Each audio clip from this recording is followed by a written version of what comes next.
Hello there, I'm Dave Suter, the broker here at Suter Realty. I decided to put this video together to expose the tricks that real estate agents use to convince you to pay too much commission. As a real estate investor for over 20 years, I decided to get my own broker's license in 2006 just to avoid paying too much commission on my own deals. Of course, this eventually evolved into us opening our own brokerage and helping folks like you. But I want to expose the insider secrets that consumers would never be aware of on their own. So sit back for about 10 minutes and I will expose techniques that real estate agents pay thousands of dollars to learn. It could save you tens of thousands of dollars. Let's face it, the only way anyone would choose to pay a high commission is because they become convinced that the high commission agent will get a much higher price for their house. The agent will explain it something like this. So if I can get you $50,000 more for your house, and my commission is only $30,000 more than the low fee agent, then you will end up with $20,000 more in your pocket than if you sell it with that other agent. This is the premise of the whole argument. Everyone wants to net the most money they can get. That's the only reason you're thinking about using an agent who charges much less commission, right? Of course. So the only way you'd be fooled into paying a higher commission is to be thoroughly convinced that you will net more by using the high commission agent. There are several ways agents will try to convince you that they have some special ability to rig the market in your favor. The first is the neighborhood specialist theory. Agents who work in a particular area will claim that because they are familiar with the homes around there and the models and pricing in the area, that they'll be able to price your home in a more advantageous way than other agents. Let's debunk that theory. If you don't want to get misled, it's imperative that you understand the fact that the real estate market is truly an open marketplace. This means that the buyers will only pay what they feel is the fair and true market price for your home. Don't kid yourself, buyers are well educated these days. They do their own research on the internet, and their agents will provide them with all the data of the comparable sales in the area, broken down into dollars per square foot values, so they can compare apples to apples. Even if they fall in love with your house, no one wants to overpay. It's like going into a car dealer with the Kelley Blue Book invoice in your pocket. You have that data, and therefore you're not going to pay $5,000 over invoice, even if the salesman is slick. Did you know that an individual real estate appraiser can determine home values anywhere in San Diego County? They pull the data from the MLS and public records when they determine the market value for the home. They analyze that data the same exact way, whether the home is in Chula Vista or Escondido. They will add or subtract dollar amounts from the average price depending on the attributes of the property. This is an unemotional and simple mathematical analysis performed objectively. So, if the neighborhood specialist mantra were true, then appraisers would only be able to do appraisals in one small neighborhood with any accuracy at all. And we all know that's not the case. No one has any magical ability to change the true result of the mathematical analysis unless they are fudging the data they're presenting to you. But remember, unless the high commission agent can convince you he can get more money for your house, he knows you'll never sign with him.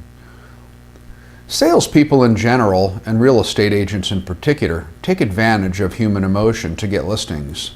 Many sellers firmly believe that their home is special and above average when they are interviewing agents.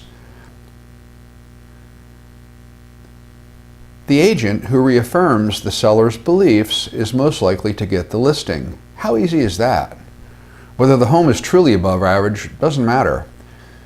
The agent already knows that the sellers feel their home is worth more than it usually is. And he leverages this belief to convince the homeowner to pay more commission.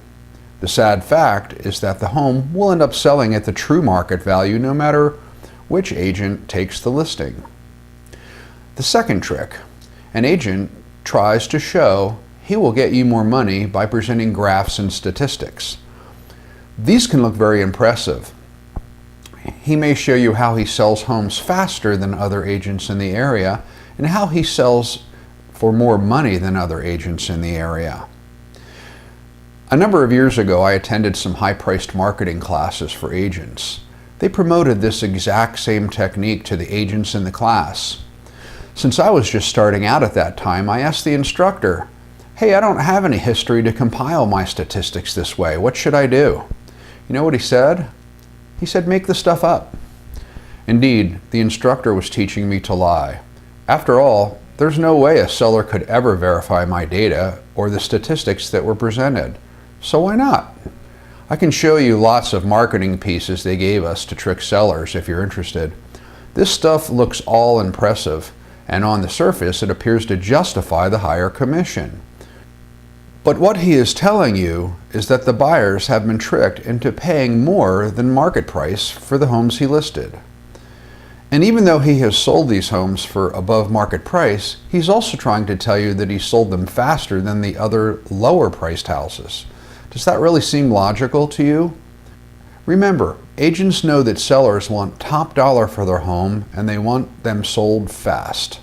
So they try to prove they will deliver those two things to make their high commission less distasteful. A third way to justify a higher commission is to tell you all about the open houses they are going to have for you, and that they'll present your home at the agent caravan in the neighborhood so that all the other agents will know about your house. Every year, the National Association of Realtors does a study of buyers, and year after year, the results show that the amount of homes actually sold at open houses is basically insignificant. It's not impossible, just extremely rare. Here's the insider truth. Open houses are designed for agents. The listing agent makes you leave your home for 3 or 4 hours on a Sunday so he can meet prospective buyers as they walk through your house. Have you ever been to an open house? What's the first thing the agent asks you? He says, "Do you have an agent you're working with?" They also want to meet all of your neighbors so that when they sell their homes, they'll call him to list it. It's a way to schmooze potential new clients with no cost to the agent. Agents call us all the time asking to hold our listings open. They're not there to sell your house. They're there to meet potential clients. Why would they volunteer to do this for free otherwise? The only way you're going to put up with this is by believing that this will increase the exposure of your home and sell your home faster. The reality is that buyers out there use the internet. And if they're truly ready to purchase and pre-approved with a loan, then they will have an agent taking them for showings of homes that meet their criteria already. The real buyers come regardless of open houses.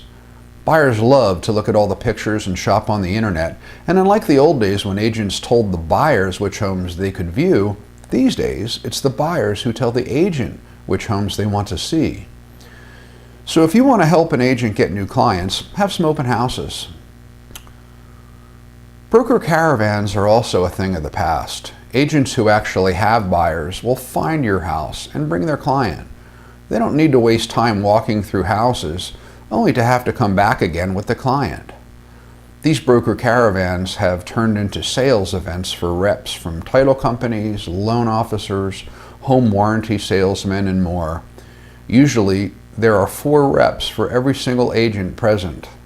These reps show up in order to try to sell their product to the agents. For this reason, these broker caravans are highly unproductive. But as the seller, it sounds so nice to hear your agent is going to hold your house open in the middle of the week to let all the other agents see it.